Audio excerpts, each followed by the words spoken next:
in the Hampton Roadshow kitchen right now, celebrating Hampton Restaurant Week, welcoming two guest chefs today. We're going to begin with Executive Chef John Gibbons from Cinebistro, Peninsula Town Center. Today he's making something close to my heart, fettuccine al forno with sautéed shrimp. Because we've got two chefs in the kitchen, that means marathon cooking this morning. That is correct. Welcome back. Good to see you. Thank you very much. Very nice to be back. Good to have you here. You've already got our ingredients all set out here on the side. I see the pasta and the shrimp. And then some other ingredients you have, John? Yes, this dish contains shrimp, fettuccine. We're going to saute. We have a little prosciutto that we've cooked and we're going to bake off, pop in the oven, and show you how we get going with that. That's your secret ingredient in this dish, right? Yes. The prosciutto. So olive oil in your pans? Yes, we start with a little olive oil. We'll get our shrimp going. Get that working there. And then you've got garlic. Yeah, it's a little raw garlic. We've got the sauce that we make, which has a wine reduction in it. If you want to do it with wine at home on top of the sauce, that's fine. Now this sauce here is one you made before. What goes in this one? That is the al forno sauce. It's actually a Parmesan cream, celery, onions. Like I said, what we'll do is we're going to take some of our prosciutto. Now you did something special with this before you put it in that little dish. That's correct. We have some over here raw. Right? I sliced that down thin and diced that up, laid it out, and we're going to bake that for about 5 to 8 minutes. Okay. You want to dehydrate it, and then when you put it back in your sauce, it'll hydrate up real nice, give a nice salt flavor to it. Nice. So you don't want to put it in this form. You want to put it in the roasted form. Yes. And that's been baked for about 5 to 8 minutes, depending on your oven. Okay. So here, already smelling wonderful. You're wanting it to stick to the pan. What do you? Right. What we want to do is we want to just saute that garlic a little bit. We're going to add our sauce in. About 4 ounces of that there. That smells good. We'll take our pasta. We're just blanching that off. If you're going to be cooking it from raw, you can just strain it, add it right in. Right. And of course, fettuccine, the name of the dish, but that's the perfect kind of pasta for that. And you can do that with something else if you like. That's about a half cup of spinach.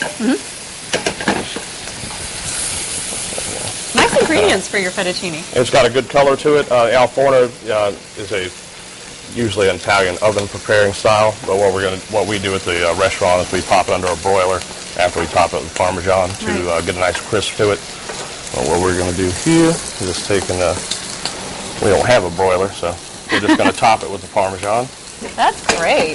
Now this is a dish that you make at Cinebistro, right? That's correct. This is actually one of the signature dishes that goes along with the other restaurants that we have in Florida and Vail and Richmond. And you heard that right, Cinebistro, which means you can watch a wonderful movie and have a dinner like this while you're watching a film. That's correct. It's pretty amazing. We're going to talk more about Cinebistro and Hampton Restaurant Week. And are we pretty much done here? We're pretty much good to go. What we'll do is we'll grab our dish, pop this in here, cut those off. Very, very nice. It smells great. We're going to definitely try it before the end of the show. Bring in Philip from the Grey Goose in our next segment. John, thanks very much. Thank you.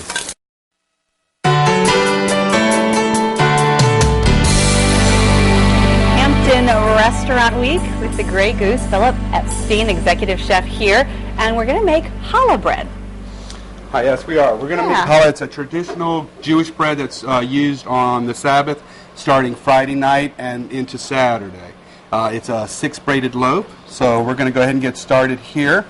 Basically, what we're going to do is we're going to dump all our dry ingredients into the bowl. And I use instant yeast, so we don't have to rehydrate it or anything like that. We just dump it in with all our other dry ingredients. Very nice. We have a little salt. Some people may not realize that it's something that you can make fairly easily in the kitchen, quite honestly. It really is. It just takes a little bit of time, and that's usually the problem that arises. What was that? That was sugar, a little bit of sugar, sorry. And then we have some 2 eggs, and just whisk them up and add them in. And a little bit of oil. And that's it? Now, well, and a little bit of water, and we're done. And so we're going to measure out a little bit, about 2 ounces of water.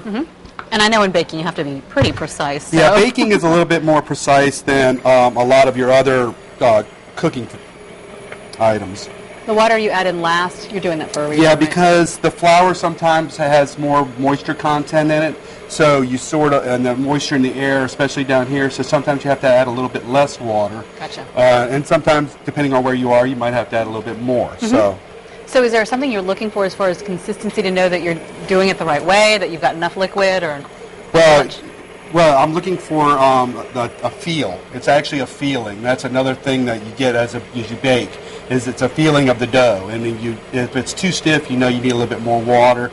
Too soft, you add a little bit of flour to it. So, and like this, we're going to add a little bit more water to this. You were talking about time, Philip. So this is something that you really do need to devote a few hours here, because this process, once this is done, you're waiting for that consistency. Right. What happens? Well, this takes probably about 10 to 12 minutes to get it all done. Okay. And you're looking for a consistency where it's smooth and what they call a window pane. You can spread the dough and actually see through the dough and it not tear. So I'm going to bring this out because I know you've thought ahead and gotten to this point already. Right. We've already got the dough divided and rolled out into strands. Does it go in the to save us refrigerator? a little time? No. No. Okay. You can. A lot of people will proof bread in their dishwasher. You just what does proof mean? Let it rise. Oh, okay. Let it rise. You can leave it in the bowl for the first time and let it rise in the dishwasher because it's a warm, moist area. And then when we get this done, and we're going to roll this out. Okay. We're going to lay this on the table, and we've got 6 strands. Okay. I've washed my hands. All right. So we're going to put... Now, we're running out of time, Philip, but Okay. show us exactly what you talked about braiding as far as putting them together. So we're going to pinch these all together at the end. Really? The first move is the only different move. We pull this over. I'm sorry. Actually, this one comes down. Okay. And then this one goes over. We spread them back out. This one comes down. I'm just going to watch you. Okay. That's pretty fascinating. So you do this braiding motion all the way down, and then you bake it in the oven. And then it comes like this, and then we proof it. Which means let it hang out for a little while. Rise, and then this comes down. It's basically over and down, over and down. That's pretty cool. Yes, it's a lot of fun. Unfortunately, we're running out of time. We're going to chat with you more about why you're called Hampton's Cake Boss. Okay. And bring in That'd be John great. from Cine Bistro in our next cooking segment. Thanks very Great, much. Thank you. In the Hampton Road Show kitchen with Executive Chef John Gibbons from Cine Bistro, Peninsula Town Center, and Executive Chef Philip Epstein from the Grey Goose, talking about Hampton Restaurant Week. The dishes are pretty much done. So, John, let's start with you. The fettuccine, and I know you're going to separate them into some bite-sized pieces for the rest of us, and we're very much looking forward to this. But this is a dish that you serve on the menu. Will it be on the menu for Hampton Restaurant Week? This is not one of the selected items. Well, we will be doing the rib stack that we did last time with the cherry coke barbecue on the show. I remember that. It's a 3-course for $30. Dinner selections. You have a choice of Greek salad that is one of our new menu items, as a matter of fact. Very nice. And the rib stack, creme brulee trio dessert that we'll be doing. Wow. And you said $30 for all of that. That's $30 for 3 courses. Really, these restaurant weeks give you an opportunity to kind of create menus for perhaps some new mouths. Some folks who maybe haven't tried it out before. It is a Cine Bistro, like we said, so you can watch a movie while you have a meal. Absolutely, and we have full service cocktail area, bowling, and all that's full service. All right. Peninsula Town Center. So as far as our challah bread, Philip, Yes. This is what we worked on in the last segment. Correct. And then what we would do before we bake this is we would brush it with egg wash, which gives it this nice shiny coat while it's baking. And then you can top it with different toppings, poppy seeds, sesame seeds. Some people even like to have raisins in it, a little sweeter, so they put raisins in it. But it's a great bread. I mean, it makes great French toast, great sandwiches. Delicious. So it's not just for the holiday. How long does it go in the oven? It bakes in the oven at 350 for anywhere from 20 to 35 minutes. So. And as far as your menu for Restaurant Week, do you have some specials going on? Well, we have selected certain items off our regular menu that people really like. So, I mean, that gives them a chance to come in and get it for a good reduced rate. And we have our market-to-market, and we have a new balsamic shrimp salad that we do. So, yeah, we have a few items that we've selected off the menu that we, for the Restaurant Week. So why do they call you Hampton's Cake Boss? There must be a reason for it. Well, we've done a few specialty cakes. We did a 3D Mario cake, and I just did a pool table cake that goes out today. So we are on Facebook, so if you'd like to look at some of our pictures, they're on Facebook as well as our website, greygooserestaurant.com. Very, very nice. We're going to put the recipes that both of you made at our website at thehamptonroadshow.com. And again, Hampton Restaurant Week is coming up. Definitely a chance for you to enjoy food from both of these great chefs, the Grey Goose and over at Cine Bistro. Thanks very much, guys. Thank you.